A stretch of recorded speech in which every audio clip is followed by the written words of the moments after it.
That's why it comes then.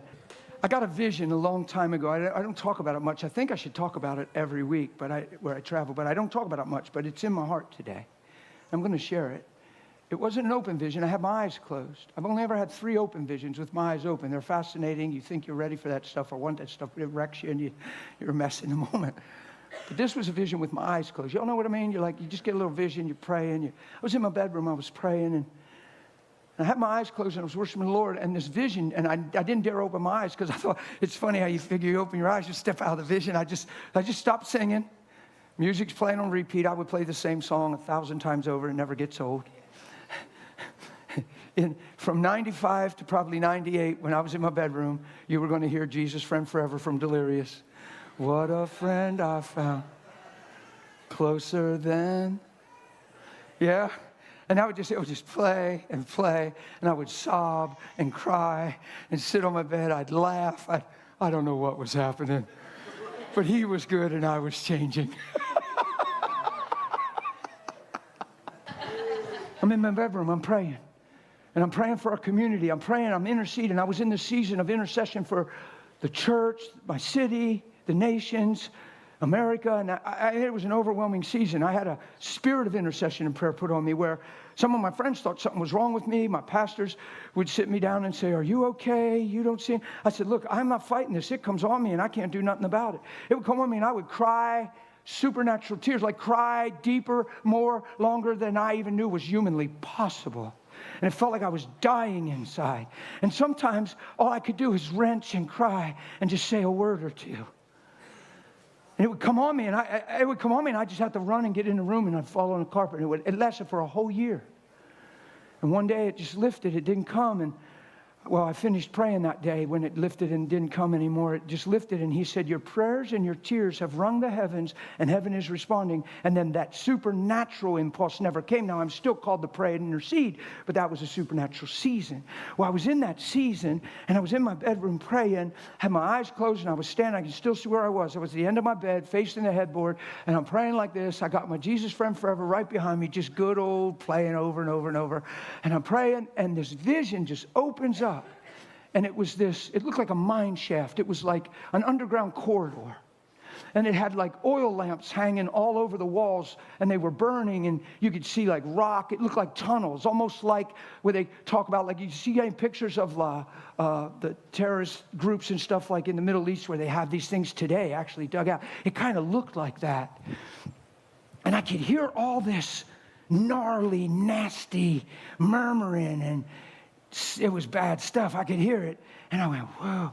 In the vision, it was as if I was in the vision walking, but I'm just standing there like it. And it was like I went and I turned and looked around the corner, and there was this big open space where all these halls went out. And it was this massive group of imps and demonic spirits and marred up, gnarly, nasty things, man. Hunched over, nasty, decrepit, nasty things. And in the middle was this tall figure, head and shoulders above everybody. They're screaming at him. They're yelling at him. He's hooded, and it almost looked like a movie. You know, he had a pointy dark hood, and I couldn't see his face. He was just hunched over, and he was like this. And they're screaming at him. And here's what they're saying. I see a newspaper. My eyes are closed. It's a vision. I see a newspaper, a black and white newspaper, just scroll past the vision as they're all yelling at him. It said, Jesus Christ raised from the dead, with an exclamation point in bold print. The imps are screaming. We followed you. We were idiots. We're deceived. We can't defeat God. He just opened the door of salvation for men. We killed the Son of God, not a prophet. We shed holy blood. He took his blood to we're finished. Men can be saved. Men can walk in the kingdom. Men have power and authority over us again. You gave back what was given to you from Adam. We were deceived. Why did we follow you? And they were screaming at him and yelling and cursing him like they were going to go lynch him. In a vision, when you see something taller than the rest, it's a sign of authority. That's the kingpin, right? He lifts up his head and he says, silence. And I heard it, silence. And everybody, even though they're screaming, just went silent. And he said, it's true, we killed the Son of God, and we were played like pawns and played into the hand and wisdom of God. And we all know we can't defeat him. But listen to me carefully. We all know we can defeat them. We've been doing it from the beginning. And he sinisterly chuckled and laughed, and everybody's starting to get confidence. And he said, listen, it doesn't matter. Let's just set up our kingdoms everywhere to fight against God's kingdom. Let's keep them in disagreement. Let's keep them in anger. Let's get them to judge one another. Make sure offense runs strong. Make sure anger stays real. Listen, they won't understand. Let's make sure they make it all about them. That's, man, I don't know what year I had the vision, the year 2000 maybe. Let's just say, let's make it by the year 2000. It's no big deal. It's a theological, historical event. It's an Easter play. It's a Christmas story, but it's not a new life. We can't stop God, but we can stop them. Let's go out. Let them pray all night. Just make sure they don't shine. Let them. That's what I heard in this vision. He said, are you with me? We have always defeated them. It's the only way we can defeat him. Are you in? Are you still with me? And they were all like, he's the greatest hero. Yeah. And they're on this big huddle. And they did like a break. And he yelled loud, to the north, to the south, to the east, to the west, go deceive. And they just out every tunnel. And we're going. And he was just standing there left alone like this. That was my vision.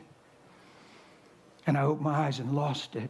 Laid on my bed and curled up in a fetal position and cried and cried and cried because I was pastoring. And I was concerned about the selfishness of people. I was in counseling appointment after counseling appointment where men were defending their rights and dishing on their spouse, and friendships were struggling. Well, he said, well, how come? And I'm like, why are you so hurt, though? Well, didn't you hear what he said? I heard what he said, but why are you so hurt and broken? Why don't you hurt for him? Why are you crying for you? You're not even thinking about how lost he must be if he really did what you said he did. Now, I'm going to talk to him and find out what's going on. But if he did what you're saying he did, don't you even care about that? What's going on with him that would allow him to do that? Why are you just taking him personal and getting mad and being offended? You're letting where he's not decide where you are. Where's Jesus in all this, friend? Like, why do you have such a permission to be moved by everything that doesn't fit your desire? Like, let's just say you're done wrong. Who knows we're all going to get done wrong? You think I was ever done wrong? Do I look like I was done wrong? No, because I've been done so right that you could never outweigh the right with human wrong. Come on, Jesus was betrayed by his own men. He said, I'm going to get struck and you're going to scatter. They said, no, we aren't. We'll die for you. He said, no. He said, I'll die for you. And he said, Peter, this very night, before the rooster crows, you'll have denied that you know me 3 times. Behind the scenes are like, he's lying. We're going to die.